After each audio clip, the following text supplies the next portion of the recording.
Hi, everybody. I'm Bill Swinford. And I'm Monica Daniels. And I'm Tom Mann. And welcome to Squared Up. This is the Swinford Media Group's weekly podcast talking about things happening in Marion, around Marion, and around the county and around the region.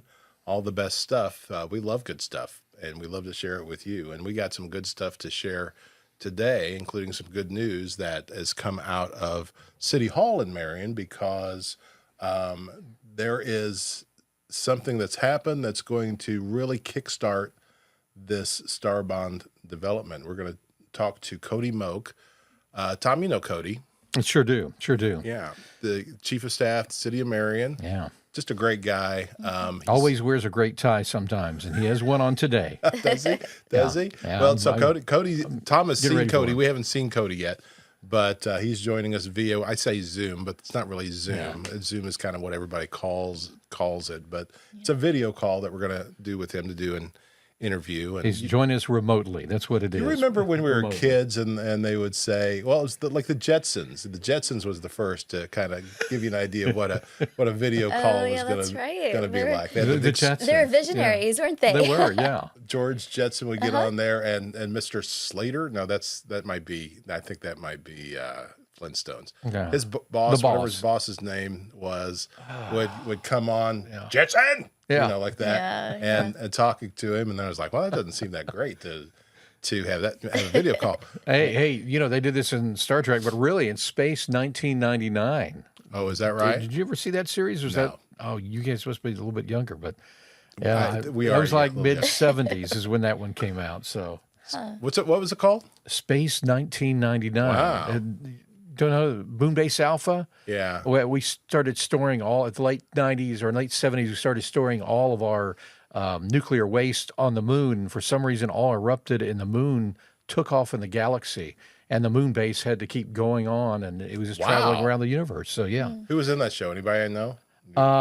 Martin Landau. Oh, I remember Martin Landau. And I'm trying to think. There's some other ones in there too, but it was a big deal. I remember that. I loved it. And Space 1999, and they had the video calls. It's kind of cool. Cool. Well, so as usual, we've gotten sidetracked because that's not what you're here for. You're here to hear Cody tell us about this new development with the Star Bonds development. It's exciting. And so let's bring him on right now. Hi, Cody. Thanks for joining us. Happy to be here. Thanks for having me. So it's a big day, isn't it? Absolutely. What's happened? So we just got word that the Star Bond issuance that, of course, hit the news a couple weeks ago, those transactions closed today.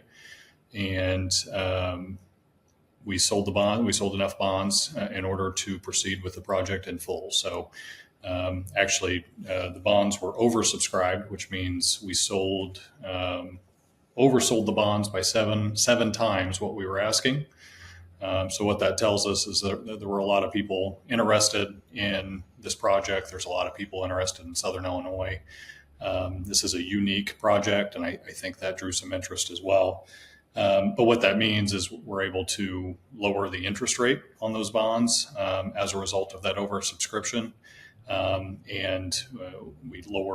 By lowering the interest rate, some of the buyers drop out until we get to the amount of money we needed, which we were able to do, and we're excited to see this project finally come to fruition. And so you told me that number ended up being $112,440,000.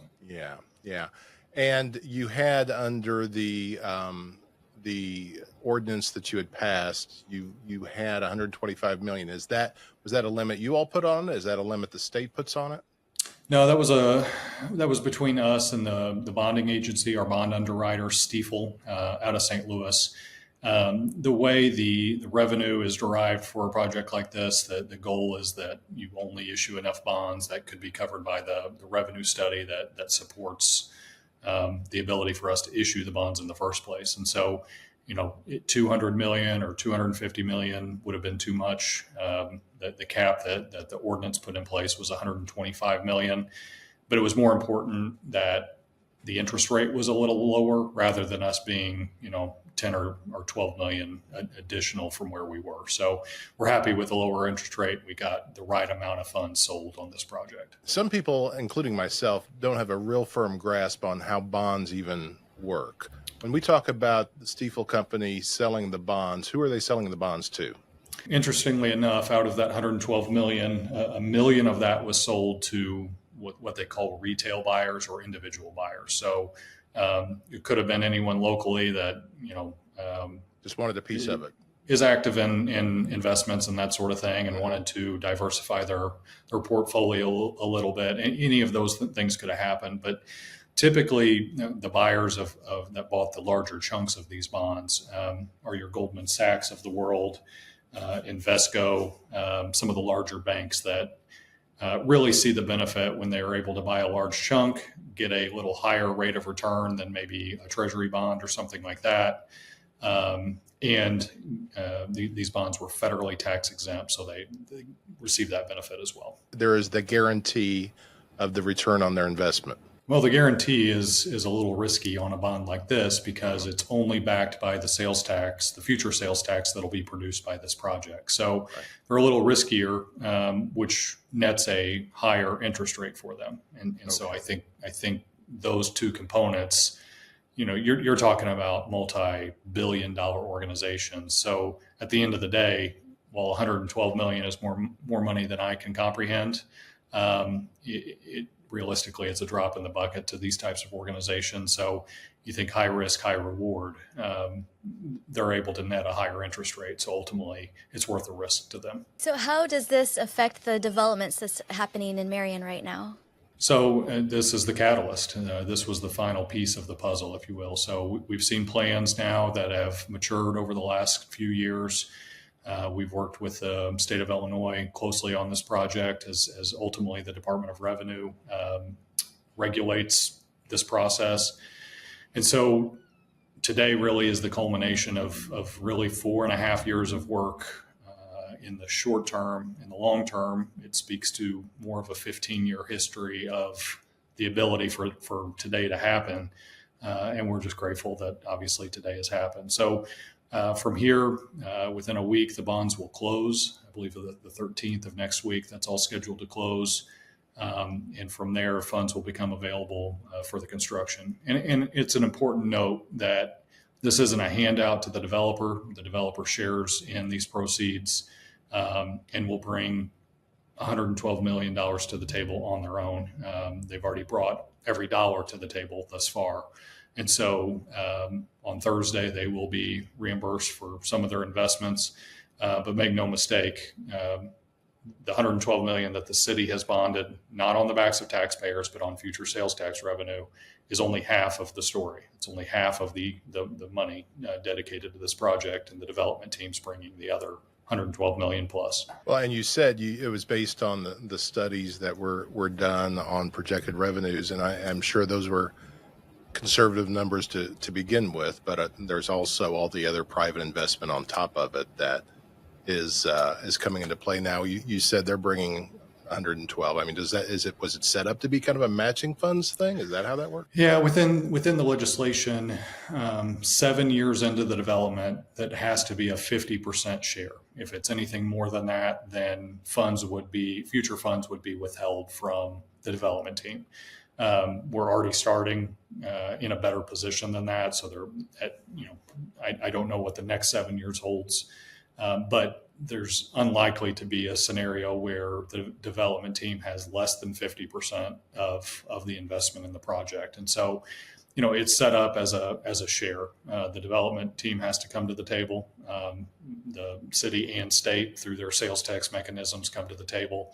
And we're able to see a project like this come to fruition. But at no time do I expect the development team to have, any less than 50% investment in this project. Remind us again, when we think about, the Oasis project, we can think of a lot of different things, including even the work that's happened out at Mountain Dew Park. I mean, there's just all of this is under this blanket of Thrillville, Oasis. That name gets thrown around, but particularly when we're talking about these star bonds and these funds, what parts of the project, what parts of the development are we talking about? Yeah, so the star bond funds that were sold and will be made available next week, and the construction beginning immediately, really is consistent with 4 or 5 components.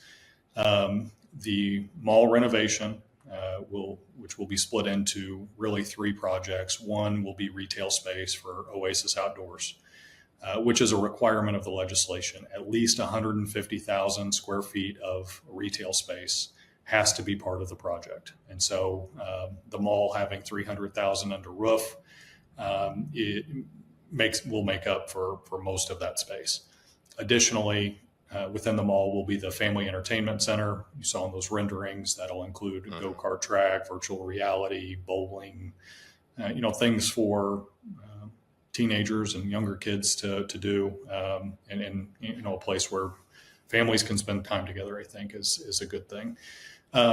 Within the mall as well will be like a banquet room facility, so there can be private events in there and set up for catering. Think of it as maybe a conference room space or something like that, but obviously larger will accommodate more people. Additionally, what is now Oasis Outdoors, that where the old Toys R Us building was, the Oasis Home Center will move into there from their current location on the backside of the mall. So that's all part of this project. They have cleared land now near the railroad tracks, kind of on the northwest corner of the mall. That land will soon become where the RV and modular home center are.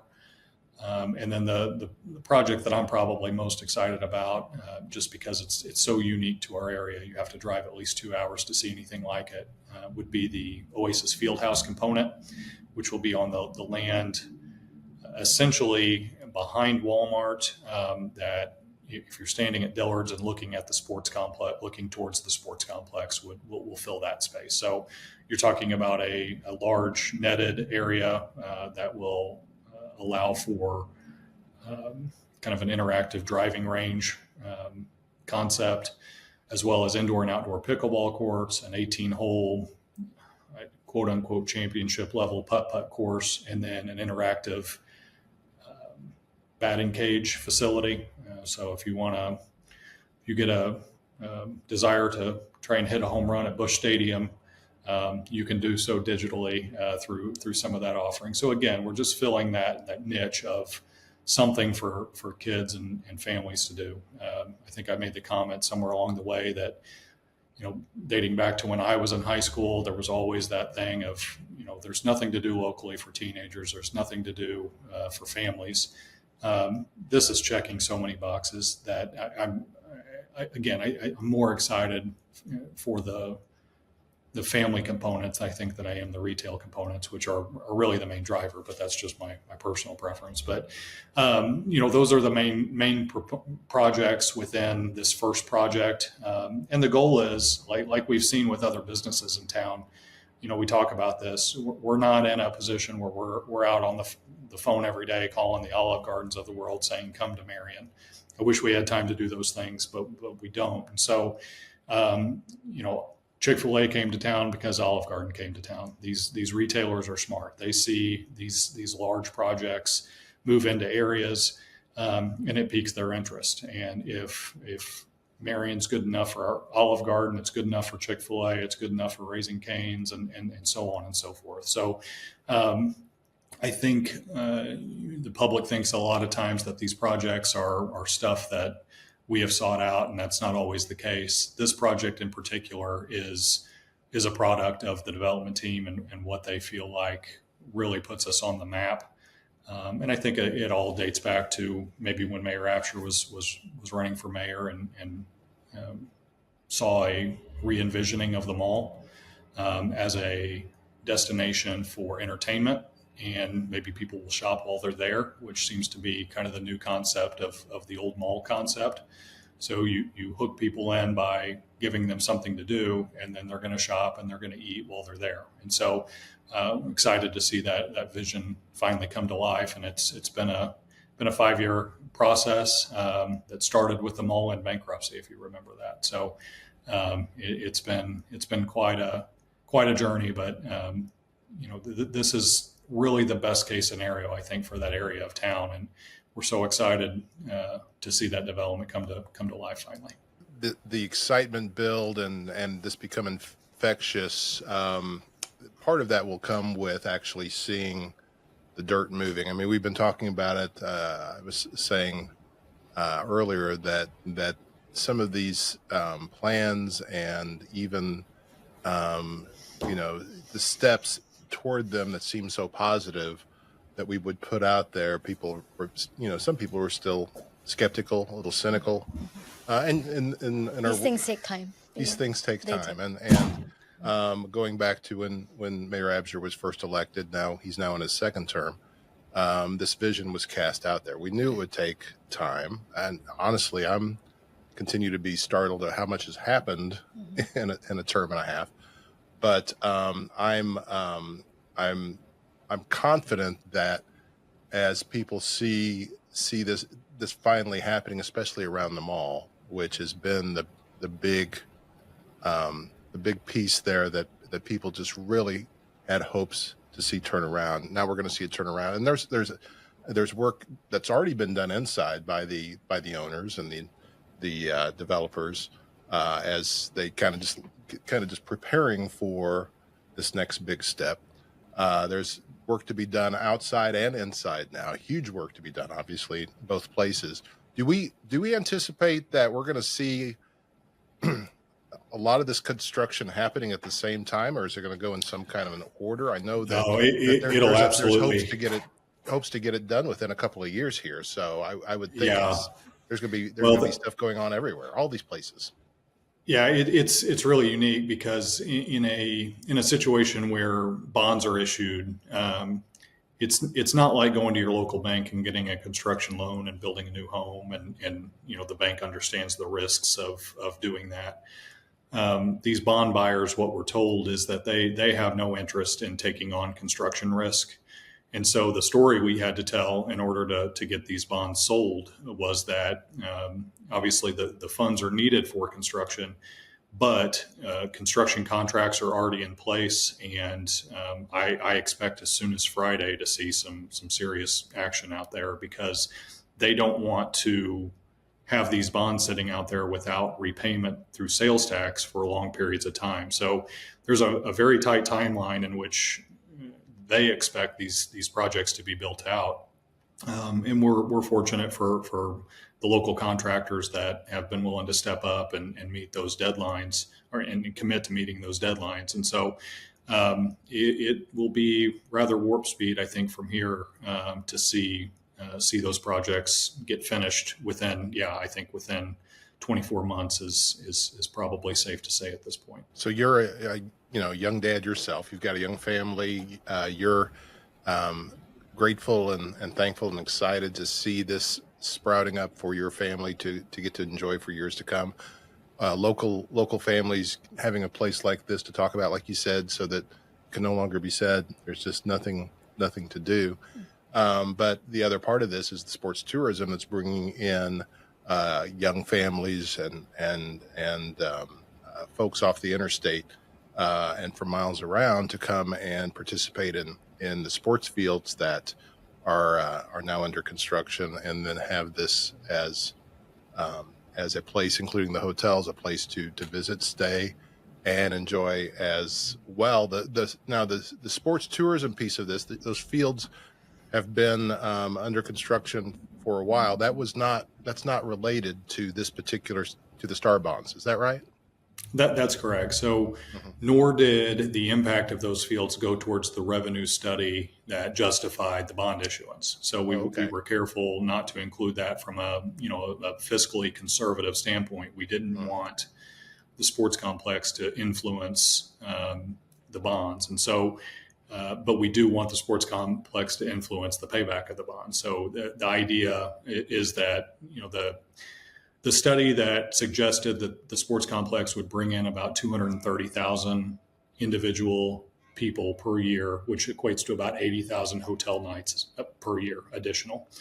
That type of influx of people will undoubtedly, in my opinion, make this project an immense success and hopefully lead to future development, getting on the radar of larger retailers. And for all the people, I see the comments, we need more grocery stores, we need more retail. I hear you. I don't disagree with any of that. We're grateful for the grocery stores that we have and the retailers we have. It's not their fault, and I understand that we need more. But these things, again, it becomes this will become a showpiece for us and the families that will travel here for the sports tournaments and things. We're excited from the standpoint of our junior colleges, Johnny Logan, Southeastern, Shawnee, the SIU, the impacts there. Again, we hope that these things can all become a recruitment tool, not only to introduce folks to Southern Illinois, but to see the fact that their kids could go to these junior colleges or go to SIU or Lake and have the ability to be in an area where fun is readily available, and you can basically live a life of a city life here in rural Southern Illinois, which is great. And you can participate in the interactive driving range one day and hike at Garden of the Gods the next day. And I think that is absolutely a beautiful thing, not only for our current residents, but for future residents and students and things that I think we will soon see welcomed into the region. All good points, all things that maybe we haven't thought a lot about. Is how that is just going to reverberate. And I really do believe that'll happen. And also to your earlier point, when we waiting around for retail and additional places and restaurants and things to come in and grocery stores, I mean, where people are, that's going to follow. Mm-hmm. And as the people come, as the growth happens, as the participation happens locally, it's all going to follow. That's clear. I've thought from the very beginning, having lived this sports tourism world with my kids, I just thought this was a brilliant plan. And we also know that even without the sports tourism piece, there's a community, several communities here hungry for places like this to come. And now it's going to be so great to welcome so many other folks to the area, to be able to appreciate not just what we're building here, but everything else we've always had to offer. Mm-hmm. And Cody, thank you. That helps us out a lot. That helps us to update folks on it. I mean, there's plenty here to be excited about. I mean, think back to the day that we first talked Star Bonds a decade ago with Mayor Butler and then Representative Bradley, and it seemed like an exciting time, and then it waned because we were waiting for that developer. Then all these years later, new administration and a new developer comes along and has already invested in our community through business, now investing in this. That's exciting. Then the city and the sale of the Star Bonds gets approved. But now, finally, after all these years, we can say we have Star Bonds. We have sold Star Bonds to the tune of $112.4 million toward a project that already has a lot of private investment in it. And gosh, Cody said we're going to see stuff happening right away. So we'll keep letting you all know how that's developing. We'll try to give you sneak peeks as we can. And Cody, thanks for coming on with us. Always a joy. All right. We'll talk again soon. So that was really nice of Cody to join us. And he's always got all the information. Yeah. I mean, he has been at City Hall since Mayor Absher has been at City Hall. Mayor Absher, one of his brilliant moves in taking office was bringing Cody on, and Cody is very reliable and very smart, very intelligent, knows so much more about the happenings than just about anybody else, and he's very good at explaining it and just as he just did, describing it to those of us who are just trying to get a grasp on it. And the power red tie that also really made the whole thing. I was going to tell him that, but it's perfect. He's the perfect chief of staff, I think. Yeah. And I could see him rising up and doing even more, but he seems to be very good and very happy at what he's doing. And man, what a power team that is at City Hall. So keep up the good work. And thanks again, Cody, for joining us today. Now, had a few things to share with you. One, we're going to tell Tom about our experience last night. We went to Little Nashville to see some friends of ours. So a new band that just finally had their pre-release and pre-showing. It's the Backline 5. Backline 5. Backline I didn't 5. even ask him why that name. There's 5 of them. There is 5. Now, normally in bands, when you talk about the back line, you're talking about the guys that are kind of behind the main performers. There might be 4 or 5. You always got your bass guy back there. Your drummer, of course, is back there. Maybe a keyboard player. So, but they call it Backline 5. I wonder if that means that like they're all used to kind of being Backline. backline, and now Yeah. they're stepping to the forefront. And I mean, there is a lot of talent there. They have a lead singer named Edwin, who is got a wonderful voice, can sing just about anything. They have a bass player who I'm a bass player, so I always watch the bass player. Yeah. And Scotty he's just all over the place, and he's just a great character and very, very talented as well. Andy, I'm sorry, I'm not remembering everybody's last name, but Andy is a lead guitarist. My friend Clinton Benish, another lead guitarist, very, very talented. And then John Shad Owens, who I've known for years and years, is the drummer and kind of the founder of the Backline 5. He kind of started with Clint to put this group together, and it's gone through a couple of different groupings, and now it's settled on, I think, the band that's ready to go public and play and do gigs and play a lot of 70s. I call them kind of deep cuts. They'll play songs by bands that you know, but you may not know every song. They're kind of deep cut kind of music. I wish I would have been there. We were hoping we couldn't make it there, but my wife and I would have loved to go there and hear that 70s stuff, They Yeah. were having Oldies, so huh? much fun, and that really translated to the audience. We got to join in with them. Yeah, it's always fun when the band's obviously having fun. Yeah. Yeah. And they're very, very talented. You can tell they like each other. They like the music they play. And man, they're just all the little, especially little guitar solos or the little pieces that they add into it. Just a lot of entertainment. And so They're going to be featured there again, I wonder? Or? well, I'm sure they will, but they're also lining up some other gigs, other places, and you'll get to see Backline 5 near you sometime soon. We'll talk about this at the end. So here's something else that happened. This pile here.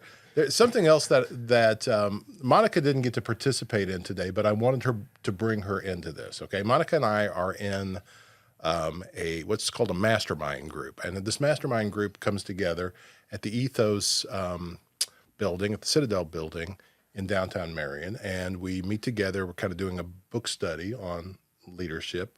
So you get together with 10 a dozen people every week, and you do this, and you get to know each other a little bit. And one of the members suggested that we do something where each person has a little card, a little note card. Index card. Index card. That's what I was That's looking the- for. So who's the Index mastermind? Okay. And That's what I was thinking. yeah. Mastermind. What is this? This is a index card, as Monica knows. And that's why I count on having her here. That's why she's on this podcast. Right. But each person had their own card, or actually had a card for everybody in the group.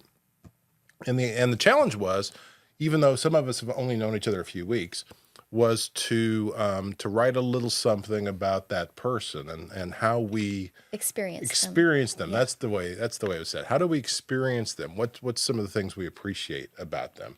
Yeah, we did say let's keep it positive. Let's keep it positive. But it's a great group. It's a great group of people. So It's it wasn't easy that hard to to do. keep it positive. So you weren't able to come, but I had my cards and I distributed them around, and they distributed them around, and they wanted me to send you yours. Okay. Oh, nice. So you can look at them now On the show? on the national podcast? television. No, it's so we don't have even the names of the people that wrote these things. That's part of the beauty of this.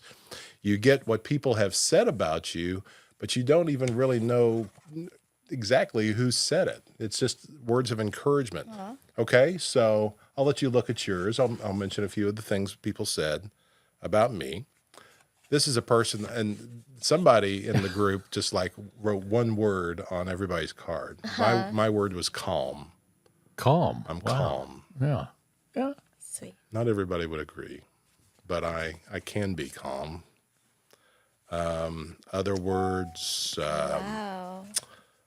This is going to make me cry. Oh, good. That's what I was hoping for. Let's get into yours because I haven't looked at yours. That must be from you. I have not looked at yours. Let's read them. This one's got to be from you. Let's read them out loud.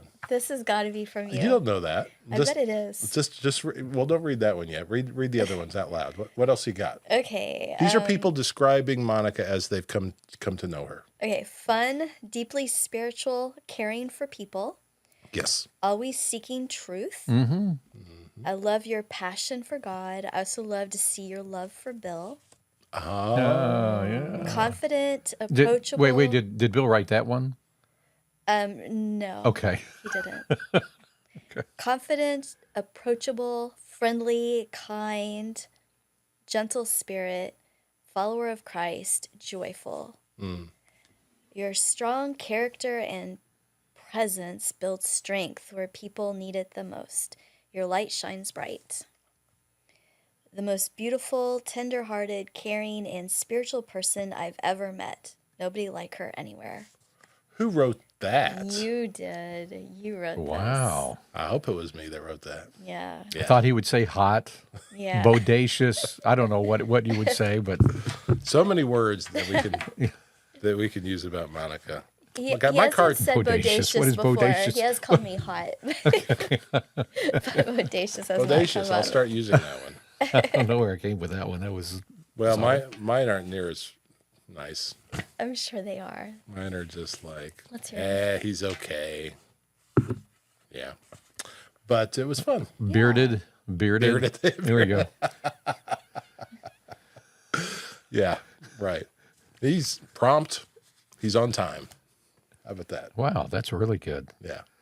No, we it was a nice thing because those that were there, not everybody was there today, but those that were there shared what was on their cards. And there were others like you that kind of teared up and were moved by it. And we used to do this same thing. This is actually Patricia, who's in our group, brought the idea to the group. We used to do a similar thing with youth groups back when I was in youth ministry. And I tell you what, young people, when they would have this experience, you just realize how that you're just not used to having, some of them are just not used to having that kind of positive feedback. And it kind of breaks your heart because it means so much to them to have somebody say something positive. Even, teenagers, sometimes it was just like, you dress really cool, or, I like your hair, that kind of, it might be as deep as it gets, but even that kind of positive feedback was enough for some of these kids to just really hang on to. And they would take them home and they would stick them up on their mirror or something, and it would just be a reminder that somebody thinks they're cool, somebody thinks they're all right. You know? Yeah. That's awesome. Because it's sometimes we need this to combat the negative thoughts that creep in and drag us down sometimes. So just an idea for maybe for your office or family or friend group or something, do a little something like that. And It's a really great exercise. just an intentional opportunity to name some of the things that sometimes you hear things on here that you don't really think about yourself, but if you hear it several times over, you start to believe, okay, well, maybe I am calm or wise or confident or something like that, right? So it's nice to hear those words. Maybe we should do it for Tom, because Tom doesn't have any cards. I don't have any cards. Nobody give me any cards. What can we say about Tom? Strange. No. Friendly, never meets a stranger, warm, approachable, Really? kind, Really? Wow, those are nice things. interesting. Interesting would be right. Yeah. Yeah. Yeah, easy to connect to. Easy. Right. You said approachable. Easy to feel that you're his friend. Yes. Easy to feel connected And to. he is a friend, and it's hard to find. Warm is Yeah. a good word for Tom. Warm. Okay. And a warm. friend. That's nice. Well, those are nice words. Friend Yeah. to everyone. And there's Like other Jesus. things we say all the time, which are his professionalism and his talent and all of those things, and that's something. But just the core of who he is, again, you know, Wow. a very spiritual person, man who loves God, Yeah. and a man who, and that comes through in him. And I think I'm tearing up over here. yeah, well, good. That's what we're going for. Well, I'm glad my wife, with all those compliments, wow, I'm glad my wife left something on the table for the two of you. Yeah, well, that's right. I mean, And maybe one I of the mean, things for me, but felt like yeah. the least we could do is say something nice about her husband since she left us. She left me some more candy cigarettes. Look at that. These are different brands than I had at Christmas time. So it's Roundup and Target candy cigarettes. Help Right? Bill's That was addiction. Yeah. Target candy cigarettes, and then this Gold Gold Mine. Gold Nugget gum. Do Yeah. you remember this Gold Mine? No, I do not I remember. do. It's really weird Well, again, because we've already open it up. Remember we've that. already determined you're older than us. So That's I guess true. this must be more of they're a- yellow and they're kind of a strange texture. I think if they're still like that, or they're these little things you put them in They- your mouth, and you got bubble gum that's looks like gold nuggets. Wow, that's cool. Yeah, and this a day and lot age in I is there. was valuable. the Pop Rocks era. That was Yeah, that was our yeah. candy. Was the pop. I remember because I remember that. They would fill your mouth as And full as there you was could with some those. They big pop out of your mouth. thing that happened where they had to take them away from us. Yeah, I don't know Some- what it was. Probably had some kid- kind of like bad chemical in them or something. Yeah, some kid got sick or something happened, and they had to take it off the market. I always wonder if you could Oh, it's inhale those things down your esophagus. That's what I always thought about, because they would pop Yeah. and they would go everywhere. You could open your mouth and they'd pop out of your mouth. That's what I remember. sad. Okay.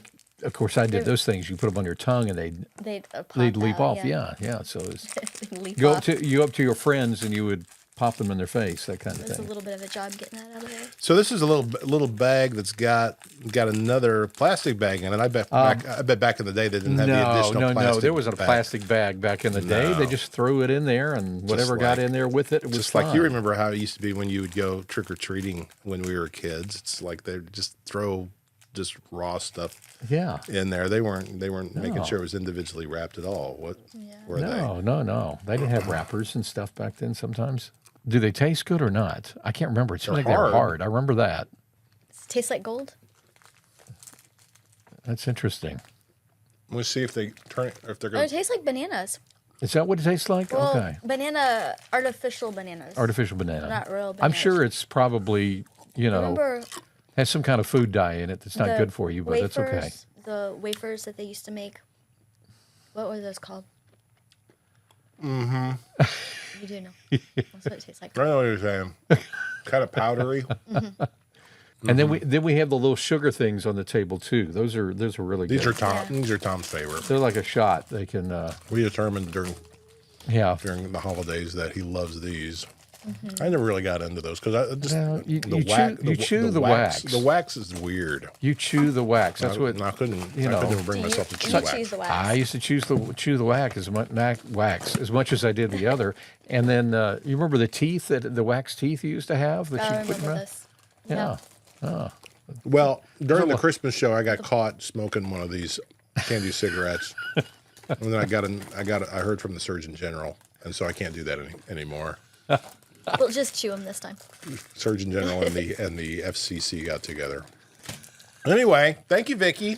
Thank you, Vicky. I mean, this Yes. is a fun place to come. You never know what you're going to find, what you're going to do. What's good? Yep. All right, never know what's going to be said. Speaking of candy, nobody that I know responded to my question about what do we do with a girlfriend who, one, loses track of her Valentine's candy, and then the next year loses track of her Valentine. So I guess everybody's Well, I mean, letting you off the hook you're on my this one. Valentine, and I never lose track of you. So Okay. That's true. That's very sweet. That's very sweet. But I still want to know what you think about that. yeah, Does it indicate anything in our relationship is what I want to know. Does it indicate, indicates ADHD is what it indicates. yeah. Perimenopause. Monica and I both have a certain level of that where we just kind of take turns losing things, right? Yeah. Thankfully, one of us is on the stick most of the time. And Like, We cover each other. I think in the last We watch month, each other's we've back. each lost our debit cards at some point. So thankfully, one of us had a way of paying every time we go somewhere. But Like, oh, wait, I left that in the other purse. I don't have that excuse. I only have one purse. I don't have two purses. Oh gosh. You know what? These are kind of good. I kind of like those. I turned it into gum. It They works. do. They taste good. Takes a while. Worried about you're now more worried about dental work that might come out as I get older. You do those things. Back when you're a kid, you didn't worry about that. Yeah, yeah. You should. Yeah, you should worry about it. I could lose a tooth over this, but it's okay. Anyway, very informative today. A little bit of fun, as usual here on Squared Up. We'll be back next time with more for you. You got anything else? I think we're good. Think you're We're good, good. Tom? Yeah, All sounds right. good. I think we had a good time. Yeah.